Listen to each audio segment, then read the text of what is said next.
Aussi dans notre manière de construire cet événement, de respecter l'ADN de l'exposition de 1970, qui était en fait le fait d'artistes venus voir Montpellier, je vais les nommer, c'est Thiers Alkema, Jean Azémar, Vincent Biolès et Alain Clément, qui en 70 ont décidé de rassembler dans les rues de Montpellier des artistes qui interviennent, en fait, que ce soit sur les rues, dans les places, etc. Cet ADN-là, en fait, on a essayé de le respecter en faisant une manifestation éclectique, très centrée sur la scène française, et avec un focus très important sur les artistes vivant sur notre territoire. Et ça, c'est extrêmement important aussi.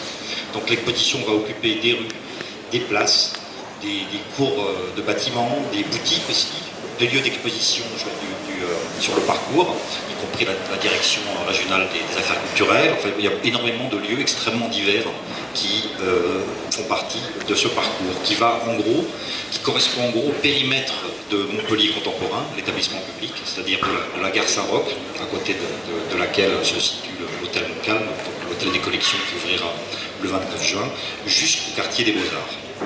Il y aura donc aussi des façades, il y a aussi des vitrines qui seront investies, des gros enseignes comme Monoprix, Uniqlo, Soranx, mais aussi des petits commerces de proximité sur tout le parcours entre la gare et l'école des Beaux-Arts. Les commerçants du cœur de ville d'ailleurs ont été extrêmement importants pour la réalisation de cette exposition et je voudrais les remercier aussi aujourd'hui. 100 artistes, en fait, il y en a 125 au total, si on compte les différents collectifs. Donc on a un peu excédé finalement le contrat de départ, d'autant plus qu'au même moment à la Panacée, il y aura une exposition qui est réalisée en collaboration avec le MAXI, le musée d'art contemporain de Rome, avec qui on a entamé donc, cette collaboration, qui s'appelle La Rue, et qui est une exposition sur les interventions d'artistes dans la rue. Donc à l'intérieur de la Panacée, on aura aussi l'image en fait, de ces artistes qui interviennent sur la place publique. Et dans cette exposition, il y a 78 artistes. Donc je ne sais même plus de faire le compte finalement, mais je crois que ce qu'il faut juste retenir, c'est que cet été à Montpellier, on aura la plus grande exposition à ciel ouvert d'Europe en 2019. Et c'est un projet assez fou qu'on a pu réaliser grâce aux efforts et de toute l'équipe du MOCO, que je tiens à remercier ici, l'équipe curatoriale, les médiateurs, l'équipe technique, je suis de l'administration aussi. Je suis très, très heureux qu'on ait pu mener collectivement ce projet, qui aurait été aussi impossible sans une sorte de comité de pilotage qu'on a mis en place en fait, dès le début du processus de constitution de l'exposition, avec le musée Fabre, avec le Centre chorégraphique national, avec Mécènes du Sud également, qui produisent 2 pièces dans l'exposition, mais aussi avec le FRAC de Montpellier.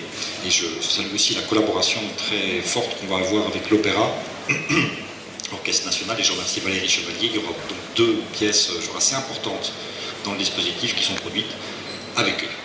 Donc c'est vraiment un travail d'équipe, c'est un travail entre avec tous les acteurs importants, mais aussi avec, je l'ai cité, les commerçants, mais aussi les lieux d'art et les galeries de la ville.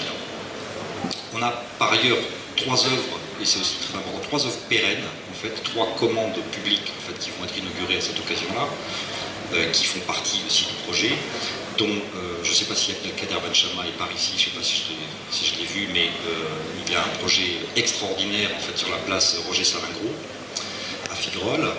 On a aussi Lily Renaud-Desouard, place de Strasbourg, et Dominique Figarella, en fait, sous le pont de Sète, près de la gare. 3 œuvres donc, qui vont s'inscrire durablement dans le paysage montpelliérain.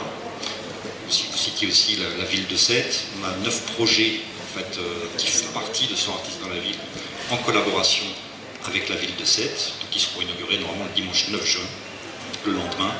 Je remercie ici Christelle Espinas, élue à la culture, et François Commet, le maire de Sète.